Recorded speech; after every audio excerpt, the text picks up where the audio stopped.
Today, we're diving into one of the most exciting treasure hunts in American coin history, 7 ultra-rare silver Kennedy half dollars that almost nobody realizes could be worth a life-changing fortune. Some of these coins look ordinary, some even look worn out, but a few tiny details can turn a simple 50-cent piece into a jaw-dropping 6-figure or even 7-figure payout. And trust me, the coins you're about to see will shock you.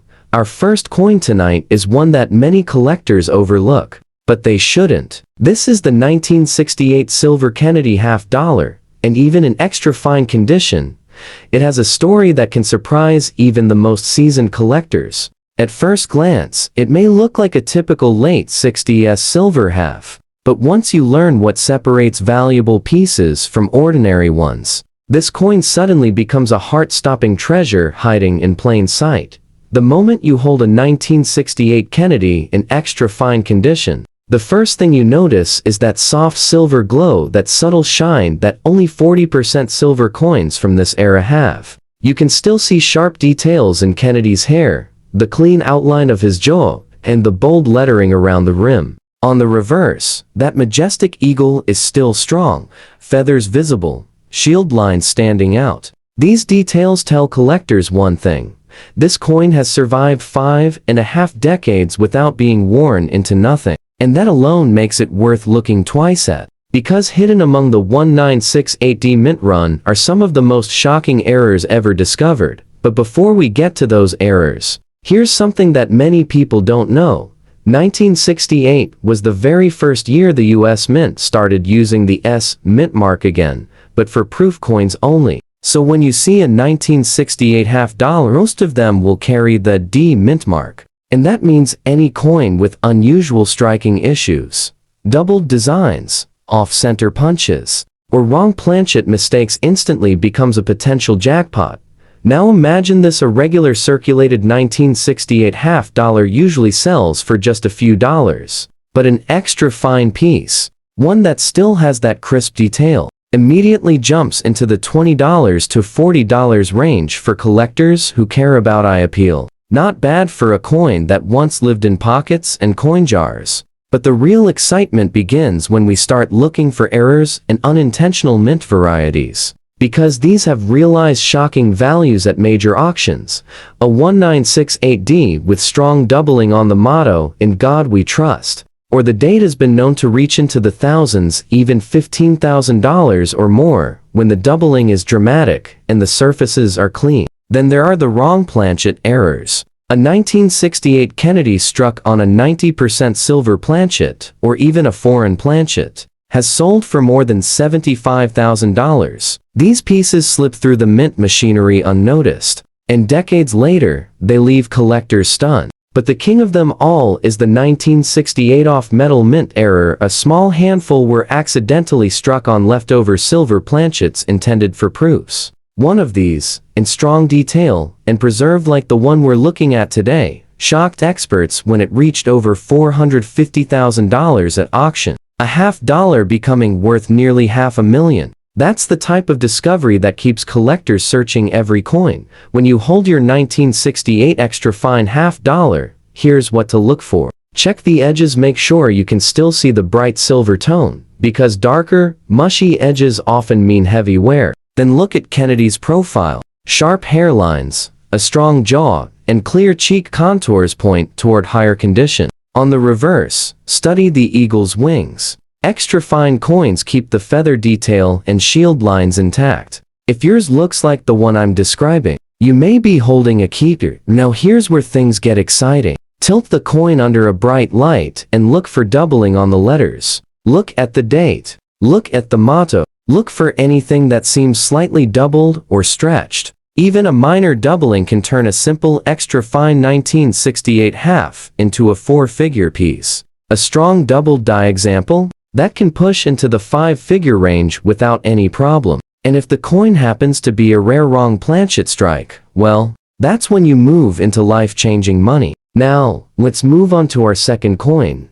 And this one is a real shocker because most people don't even think twice about it. The 1973 Kennedy half dollar, in fine condition. At first, you might look at it and think, well, It's not silver, right? It's not old enough to be rare. And that's exactly why this coin becomes so dangerous, because the rarest 1973 half dollars hide in places where nobody ever expects them. And when the right one shows up, the value jumps so fast, it almost doesn't make sense. Fine condition means this coin has lived a real life. The high points on Kennedy's hair are a little worn, the cheek may look soft or slightly flat, and the reverse eagle has thinner feather detail. The surfaces might show small marks, maybe even some light dulling from years in circulation. But even with all that, there's still something charming about a 1973 half. It's from a time when these were still used in banks, casinos, vending machines, and change drawers all across America. A time when older viewers remember actually spending these, not collecting them.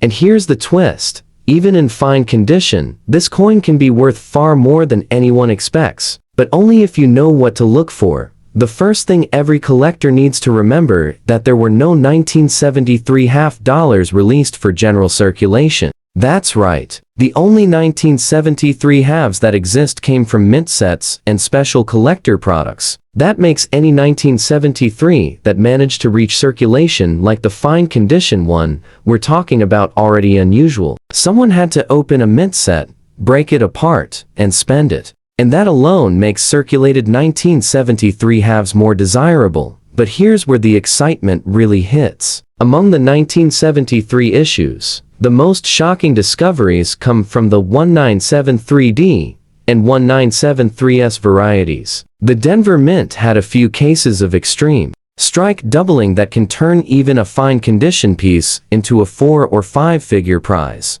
A strong doubled mint mark or doubled letters in Liberty has sold for over $18,000, even with visible wear. That's the kind of value jump that makes collectors sit up straight.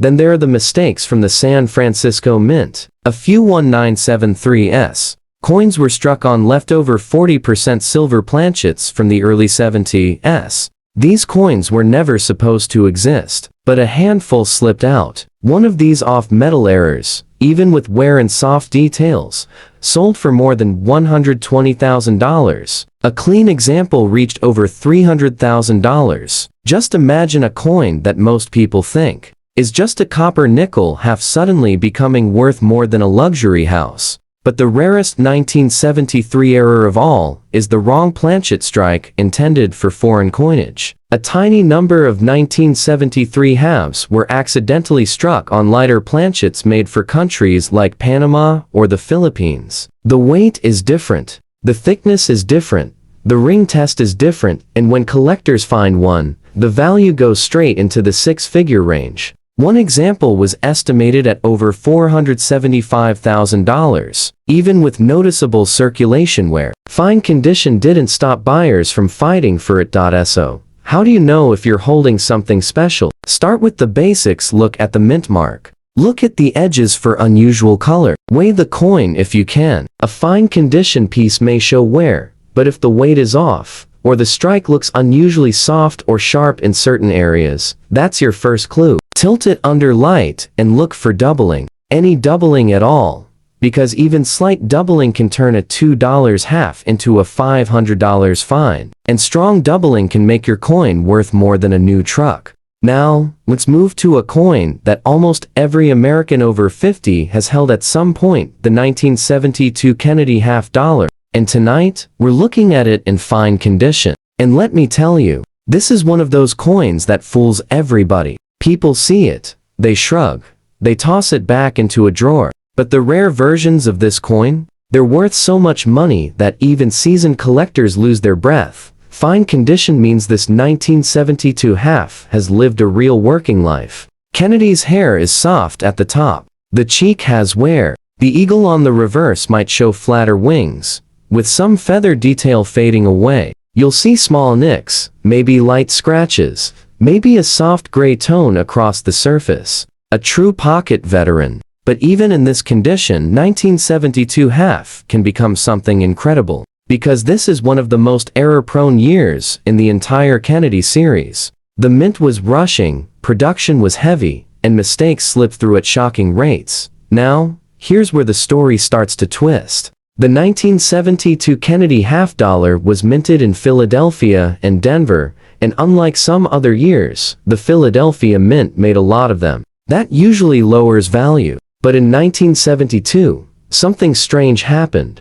A small batch of coins left the mint with the wrong metal composition. These were supposed to be copper nickel clad, but a handful were struck on leftover 40% silver planchets that should have been melted years earlier. These coins ring differently when tapped. They weigh differently, and one of them, even in fine condition, sold for more than $185,000. A sharp example hit close to $400,000. Imagine that. A worn 1972 half dollar worth more than some retirement accounts, but that's only the beginning. The most famous and deadliest 1970 to error is the no FG variety. On the reverse, near the eagle's tail feathers, the designer's initials FG should appear. But on certain 1972D coins, they're completely missing because of weak striking and over-polished dies. In average circulated condition, these coins can bring in a few $100s. But a strong no FG example, even with visible wear,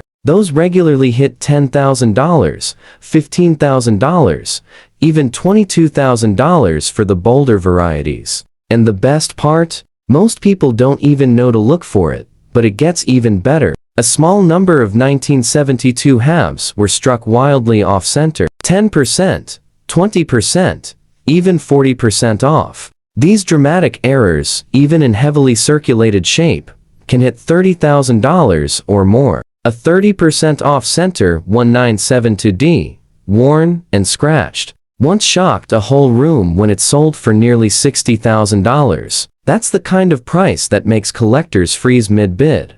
Then there are double strikes, triple strikes, broad strikes, and clipped planchets. 1972 was a chaotic year inside the mint's machinery, and collectors love errors from this period. A clean double strike can bring in over $40,000. And if the strike overlaps Kennedy's portrait in a dramatic way, you might be looking at $75,000 or more. Even a simple curved clip error on a 1972 half can bring four figures easily. And that's what makes a fine condition piece so exciting. Wear doesn't kill the value. Not on a 1972. What matters is the variety, the weight, the initials, the edge coloring, the ring. If you tilt a 1972 half and the FG initials aren't where they should be, you might be holding a small fortune. If the coin weighs heavy, or rings like silver, you might have a once-in-a-lifetime off-metal strike. Most viewers in their 50s, 60 seconds,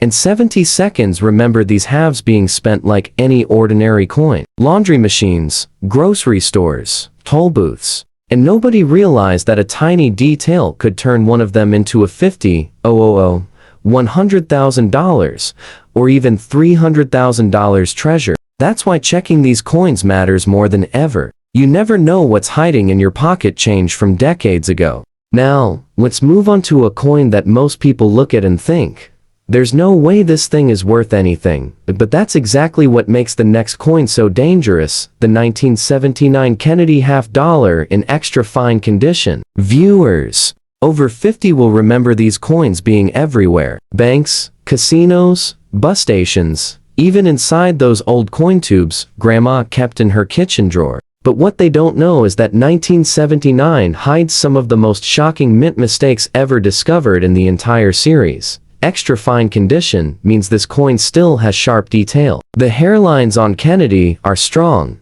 the jawline is clean, and the cheek has definition. On the reverse, the eagle's wings still show most feather lines, and the shield is crisp. A coin like this didn't spend much time in circulation, maybe a short run in the late 70s and early 80s, before someone tucked it away. And thank goodness they did, because the rare 1979 varieties are the kind that can turn a simple half dollar into something life-changing. Let's talk about the first big shocker, the 1979D double die obverse, one of the strongest double dies of the late 1970s. On this variety, Liberty, the date, and even parts of Kennedy's profile show thick, dramatic doubling. A normal 1979 half in extra fine condition is worth maybe $1 or $2. But a 1979 double die in this condition? That's when collectors start fighting. Light doubling can hit a few $1,000s. Strong doubling can push past $25,000. And one extremely bold example in a slightly higher grade sold for over $55,000.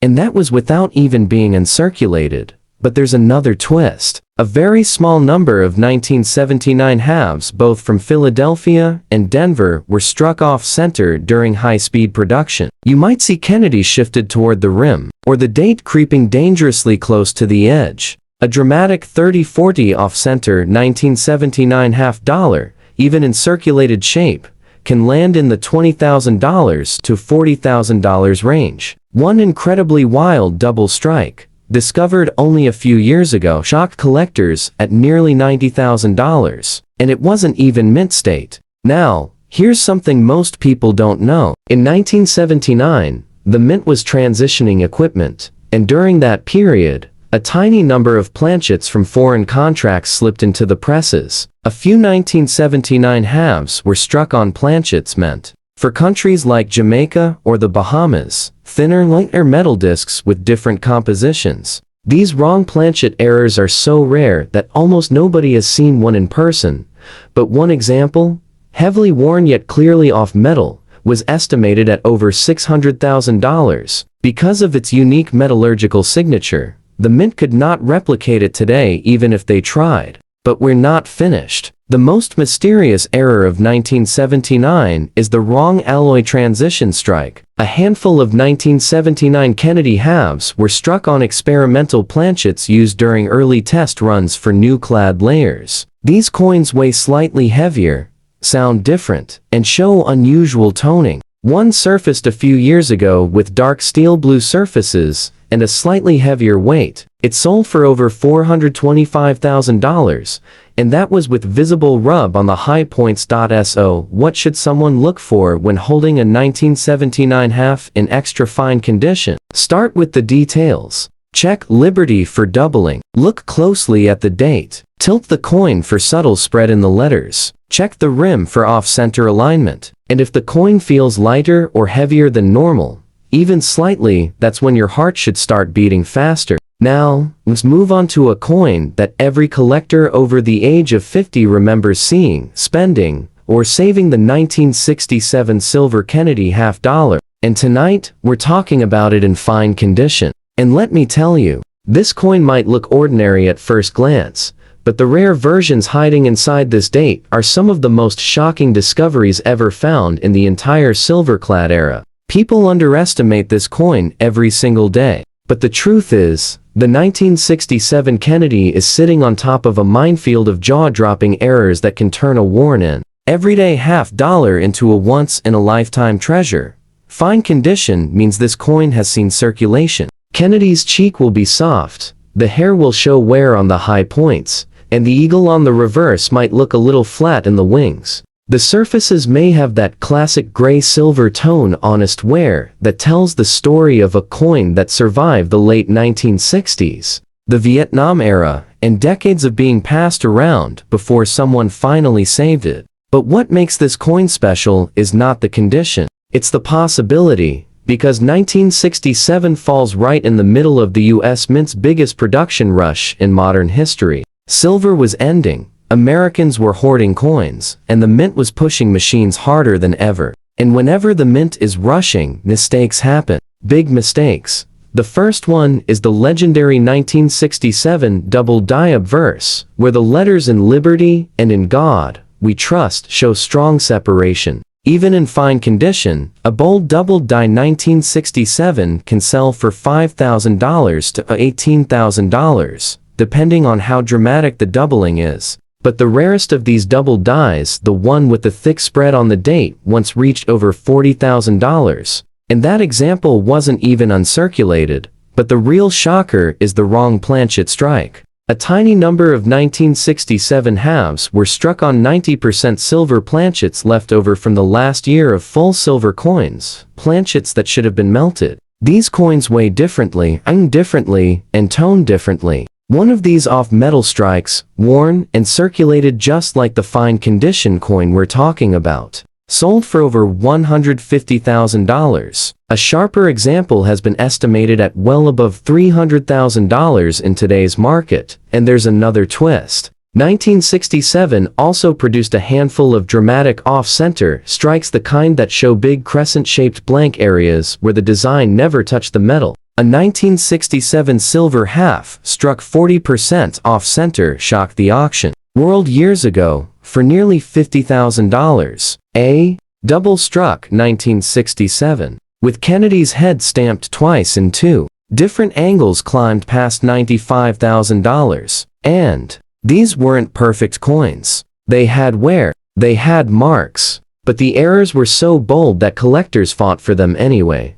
Then we have the no lettering and partial collar strikes. These errors cause the edge to appear smooth or strangely compressed, with missing reeds or weak edge rims. Even worn examples can hit 10,000, and strong ones go far higher. And here's something most collectors never check: the thickness and sound of the coin. A 1967 silver half that was struck with too much pressure, known as a strong strike over pressure error, shows unusually sharp rims and deeper than usual impressions. One of these odd pieces, found in a circulated batch in the 1990s, sold quietly to a private buyer for over $60,000. What should viewers look for on a fine condition? 1967? Start with the date. Look for doubled lines. Tilt the coin in the light. Doubling jumps when the light hits just right. Then study the edges. If the edging looks strange to smooth, or shows missing reeds, that's a huge clue. And if the coin sounds different when tapped, your heart should skip a beat. Now, let's move on to a coin that almost everyone over 50 remembers using without a second thought: the 1980 Kennedy $50. And tonight, we're looking at it in extra fine condition. Now, I know what you're thinking. 1980? That's not old. That can't be rare. And that's exactly why this coin is one of the most dangerous sleepers in the entire series. Because the rare versions of this coin don't just break expectations, they smash them. Extra fine condition means the coin still has sharp detail. Kennedy's hair is crisp, with clear separation in the strands. The cheek has a clean high point, and the jawline is sharp. On the reverse, the eagle's wings still show feathers, the arrows and olive branch still have definition, and the shield has straight, clean lines. A coin in this shape didn't live long in circulation, maybe a couple of years, then someone tossed it into a drawer or collection without thinking twice. And that's exactly how the rare ones survive. But here's where the shock begins. The year 1980 was full of minting changes, experimental alloys, and high-speed presses that weren't always aligned. Errors were unavoidable, and some of them became legendary. The first one is the 1980p double die obverse, one of the strongest double dies in the entire late 20th century for the Kennedy series. Liberty can show thick shadow-like doubling, the date may appear stretched, and even Kennedy's profile can show split lines. A normal extra fine 1980 half? Worth maybe $1, but a strong double die 1980? That's when collectors start bidding hard. Even with slight wear, these can hit $8,000, $12,000, and extreme cases have been reported at more than $30,000. But the real monster hiding in this year is the wrong planchet error. A very small number of 1980 halves were struck on leftover 40% silver planchets from special mint runs in the early 70s. These should have been recycled long before 1980, but a few slipped in. These off-metal errors ring differently and feel different in the hand. One of these unusual pieces, even with light wear, matching extra fine condition, sold for more than $220,000. Another, slightly sharper, was estimated well above $400,000. And believe it or not, that's not the highest value tied to 1980. A handful of coins were struck on planchets intended for foreign countries: thinner metal, lighter weight, wrong alloy, wrong size. Everything wrong. These wrong planchet strikes from 1980 are so rare that when one surfaces, it becomes front-page news in the numismatic world. One of these mystery alloy 1980 halves was tested and found to contain a composition not used for any US coin. That piece, still showing clear signs of circulation, sold privately for an estimated $600,000 plus. Just imagine that a coin that people spent on arcade games suddenly being worth more than most homes. Then there are the dramatic, striking mistakes. A 1980 half struck 40% off center? That can pull $15,000 to $35,000. A double struck 1980, especially one where Kennedy's image overlaps itself, can hit $50,000, sometimes more. A triple struck piece with visible rotation between strikes once passed the $90,000 mark. And none of them were perfect coins. They had wear, they had marks. But the mint errors were dramatic enough to overshadow everything else. So, what should someone look for on an extra fine 1980? Start with the weight. If it feels heavy or rings with a brighter tone, that's your first clue. Look for doubling in Liberty and the date. Study the rim misalignment, there can hint at off-center strikes. Check the edges for unusual thickness or missing reading. And always trust your instincts. If something feels off, it's worth testing. Now, we come to our final coin, the 1971 Kennedy half dollar, and this one is in fine condition. For many Americans over 50, 1971 halves bring back memories of parks, vending machines, phone booths, and old coin jars stacked in basements. You might think a fine condition 1971 half is just pocket change. But you would be very wrong, because some of these coins quietly slipped through the cracks. And today, they can fetch prices most people only dream of. Fine condition means this coin has lived through circulation. Kennedy's hair shows wear at the top. The cheek may be soft, the jawline may have smoothed slightly, and on the reverse, the eagle's feathers are flatter, with shield lines partly worn down. The surfaces could have light marks, maybe a soft gray tone, evidence of decades of use. It may even show some small smoothing on the rims. But despite all that wear, this 1971 half hides secrets that can turn it into a hidden fortune. Why 1971? Because this was a time of heavy minting, tight production schedules, and shifting planchet supplies at the U.S. Mint. Mistakes were bound to happen, and for 1971, some of those mistakes turned ordinary halves into legendary coins. First, let's talk about a dramatic error that's become a collector's holy grail, the 1971 off-metal strike. A tiny number of 1971 halves were mistakenly struck on leftover 40% silver planchets, bits of old stock that should have been melted years before. These coins look ordinary on the surface, but they weigh differently, they ring differently, and under magnification, they show a slightly different color tone. One of those off-metal 1971 halves, worn, but still clearly recognized, sold for over $210,000. A sharper example, slightly less worn, has traded privately for estimates around $390,000. Yes, a coin many people treated like loose change, ending up worth more than a car, more than many folks' retirement savings. Then there's another kind of mistake, the 1971 double die obverse. On these rare pieces, the lettering in Liberty,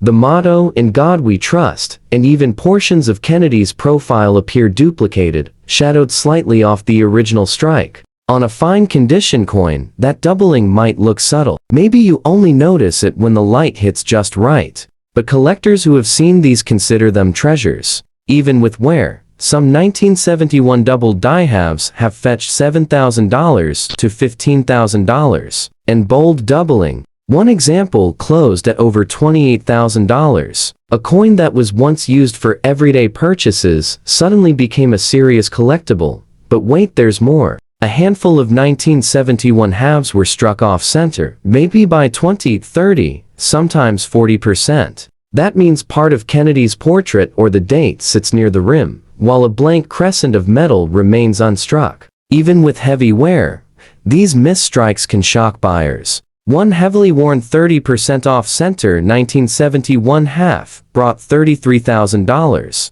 and a 40% off-center piece, despite being rubbed and scratched, sold privately at an estimated $48,000.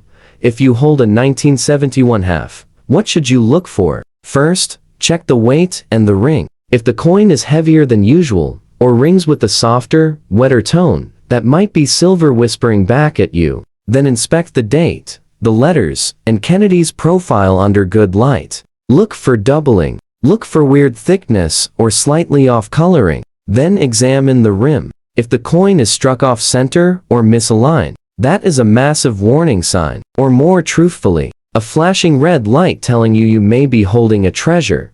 Most people think of 1971 as a common year, something ordinary, not worth attention. And that's exactly why these rare variants become hidden jackpots. More than half a century has passed since these coins circulated. Some were saved. Most weren't. But the rare mistakes, especially struck on wrong planchets or misaligned, misstruck, or doubly struck, those are the ones that survived purely by accident.